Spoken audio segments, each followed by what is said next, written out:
Hello YouTube viewers, welcome to my channel Science to Technology. In today's show, Future Friday, we're going to talk about nanotechnology, the most vague word ever. So let's dive right into it. So what exactly we are talking about? When I said this is a vague system, it's like talk about physics. It does not mean anything. Like what exactly do you want to talk about? Do you want to talk about magnetism? Do you want to talk about electricity? Do you want to make electromagnetic radiation? Like what the hell do you want to talk about? So whenever I get a comment like do nanotechnology, that does not mean anything. Now the reason for that is like poor marketing, and then I'll try to explain it to best of my ability. So nanotechnology inherently means working on very small things. I'm talking really freaking small, basically so small that your red blood cell, basically the oxygen carrying cart that you have running around in your body, that starts to look big. Basically from point of nanoscale, the red blood cell is huge.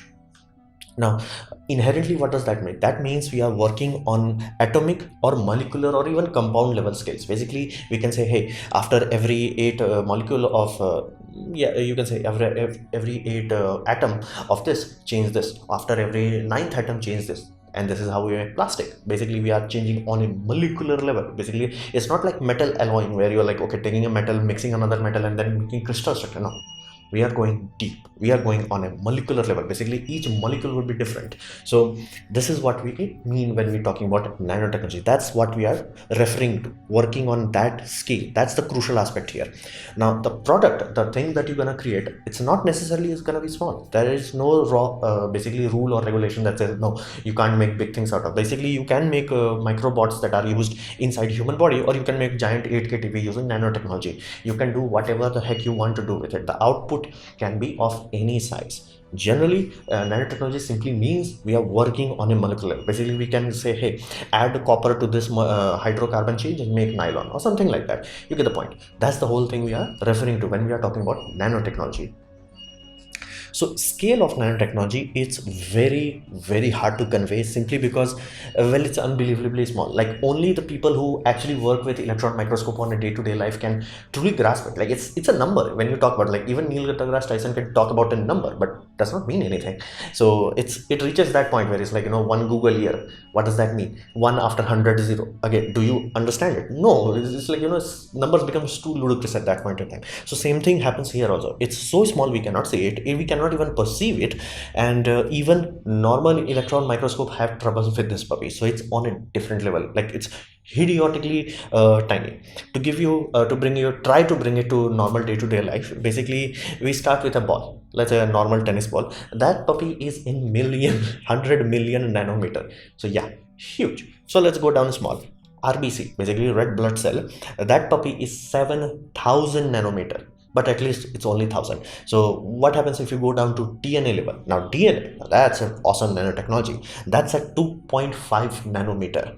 Now what happens if you go to atomic scale? Depends on the atom, because each atom has different size. You can have 0.1 nanometers to much bigger than that. So reality is we are talking about something unbelievable. Like basically it's going to using molecules as bricks. That's all we are talking about. Basically this wall is made out of bricks, and if each of these brick was like individual atom, that's nanotechnology.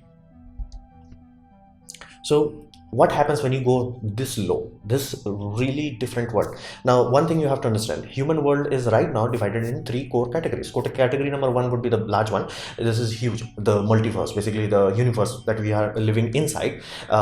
What happens if you want to calculate what how galaxy is expanding? Completely different rule applies, because dark energy, dark matter starts to play into the equation. Now does that apply in your day-to-day life? No, hell no. There is no rule place for it. So there is one layer that is super cosmic layer, let's just call it that. Then we come to down to earth, let's say everyday life, kind of you and me kind of scenario.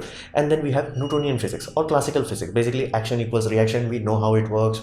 Basically you fall, you don't teleport to some other side. So normal world, we call it classical physics. Now what happens when you go this low? Basically you are trying to reach to an atom level. The rules change another time. Like for example, if you think of water, if I say, hey, hold water out like this, you will say that will not happen. But if you are, let's say, size of an ant, you can actually do that, because water surface tension on that scale is behaving differently. Same happens once you go to quantum scale. Everything goes bonkers. At this point in time, flat out normal laws of physics are no longer applicable. They are different. Laws change because of the scale. Now The behavior at this point in time is ludicrously strange. It does not make sense. Flat out, to give you a context, we are thinking about transferring quantum information from point A to point B, but not transferring actual thing. There is no, teleportation. On this scale, that happens. Like you can literally have electron, it can go from point A to point B, even though there is a barrier in between. Like it's kind of like, nope, I'm out. And it's a thing that people are observing and trying to compensate for. It's no longer like, oh, on theory, on lab, or large hadron collider. No, this is a normal day-to-day life thing. It's happening in your basically computer process.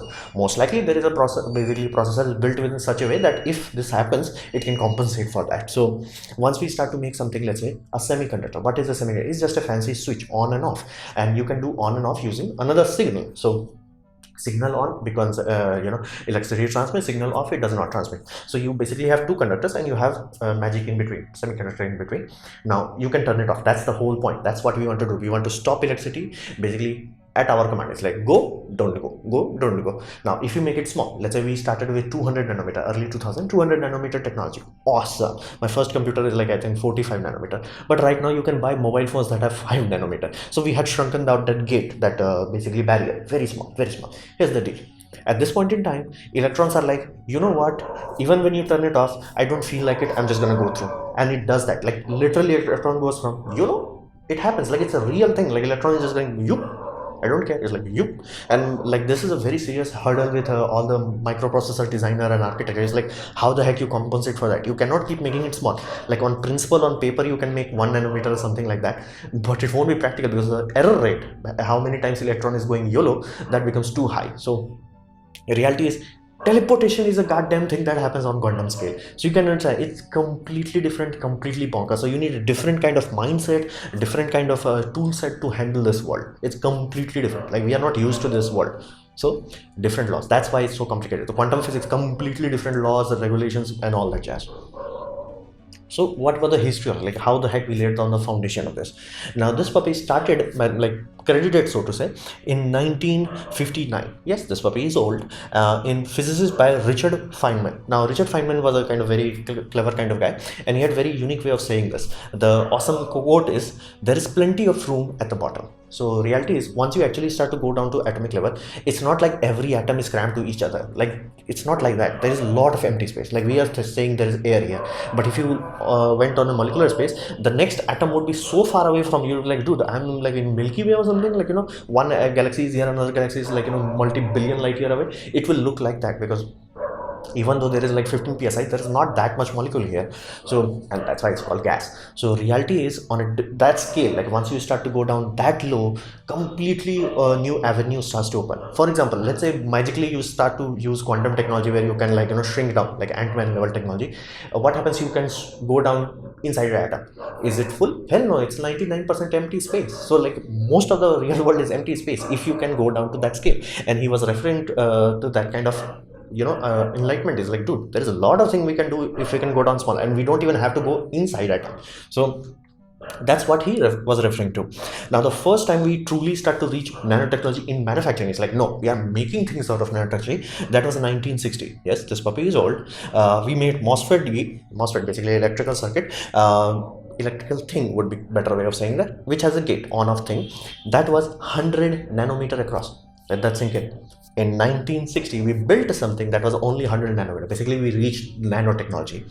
And now, another aspect of that, at this point in time, a lot of news articles, hype letters, fan media, science fiction stories started to utilize that. Outcome of that, over a few, period of 1 or 2 decades, in 1980, it reached peak, basically celebration where every Tom, Dick and Harry, nanotechnology.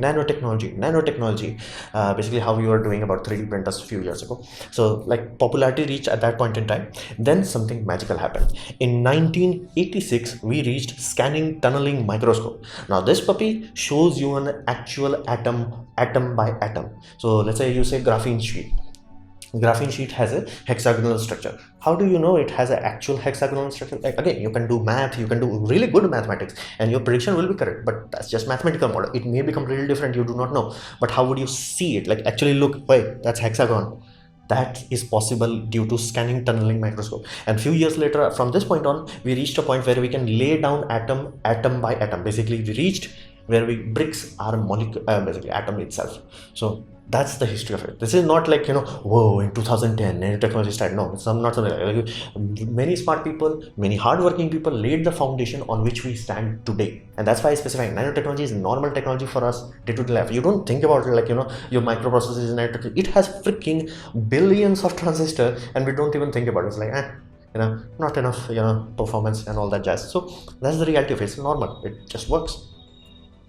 So there is a level to nanotechnology that we have not reached. Now that level is self-assembly. Now this allows me to fanboy a little because my favorite basically movie series is MCU. Now if you have watched Iron Man, you would have noticed in Iron Man 1 he has giant machines that built his suit. Now his suit was very small, but it was built by giant machine. Right now we do the same thing. Basically our microprocessor, they are built by giant machines, and I mean huge machines. Those machines are like freaking size of a room, or if sometimes even bigger than that, and those built tiny thing by thing. So that was the nanotechnology level right now. But if you noticed Endgame or Infinity War, you would have noticed Tony Stark reaches a level where he's like tuk tuk, the whole suit comes out. Now how the heck that's happening? Can that happen? Here's the thing, that happens in biology every day. That's normal for, that's like chump change for biology. Biology is the best nanotechnology. We don't think about it, but that's the reality of it. Think of it this way, biology not only has a memory storage which we call DNA, it also has a factory, molecular factory, which we call protein. It goes around, actually extracts material, builds itself, and then builds some more other stuff. And that's like, that's Tuesday for us. Normal stuff. That's the reality of it. Biology has crossed that self-assembly phase. Basically, biology, give it matter, basically material for growth, and tada. For example, you can have a pond of water which could have nutrition and all that, and you can drop few algae. So it's like tuk, like Iron Man tuk, whole pond will be like filled with algae. That happens, real life, normal, old technology. For biology, it's like, bro, you guys are not at our level yet. So that's what we want to achieve, where like matter, nanotechnology, voila. Awesome, that was awesome. I'm pretty sure some artist lost his hair trying to do that. So that's the whole point. Right now we are not at a phase where self-assembly is possible, where it can make more of itself. Let's say we made a microprocessor. We are not at a place where like, hey, microprocessor, make 5 of you. We cannot do that. We are not at that bot stage where in movies they show like one bot makes 10 bots, 20 bots. That we are not there yet.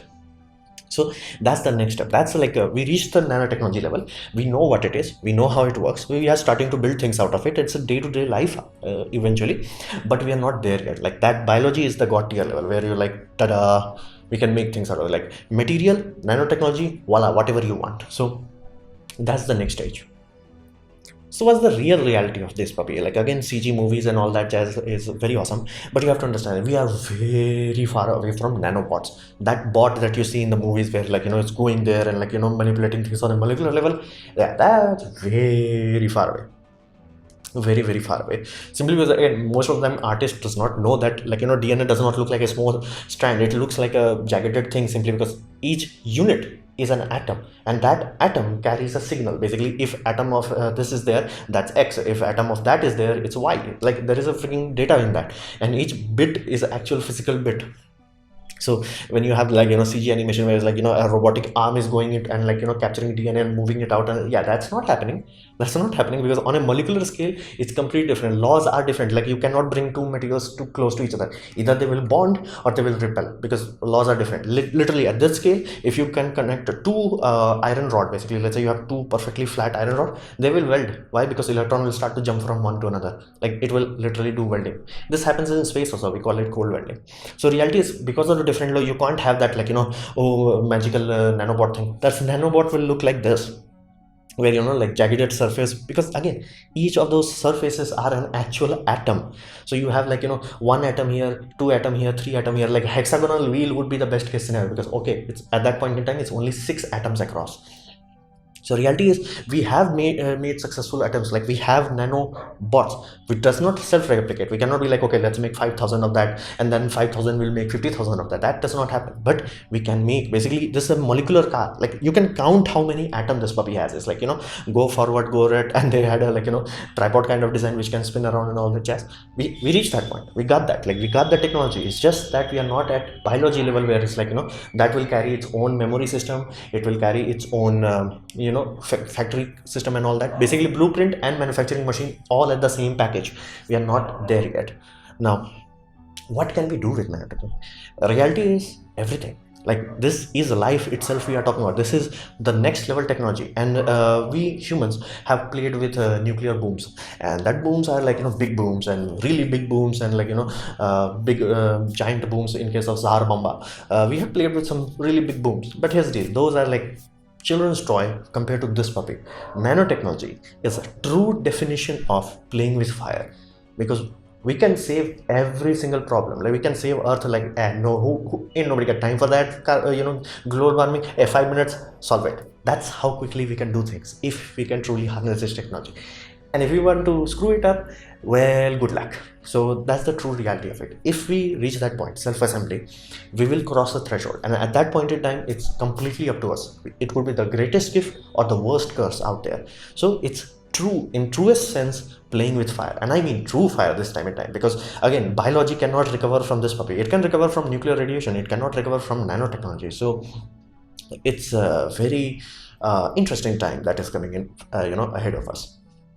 So this was my presentation on nanotechnology. I hope you liked it, learned from it. In that case, please click the like button, share it amongst your friends. That will help me a lot. If you didn't like it, didn't enjoy it, I urge you to press dislike, press it twice to show me your disappointment, and please try to comment, because I try to reply to all of them. Subscribe, press the bell icon if you're free, and as always, thanks for watching.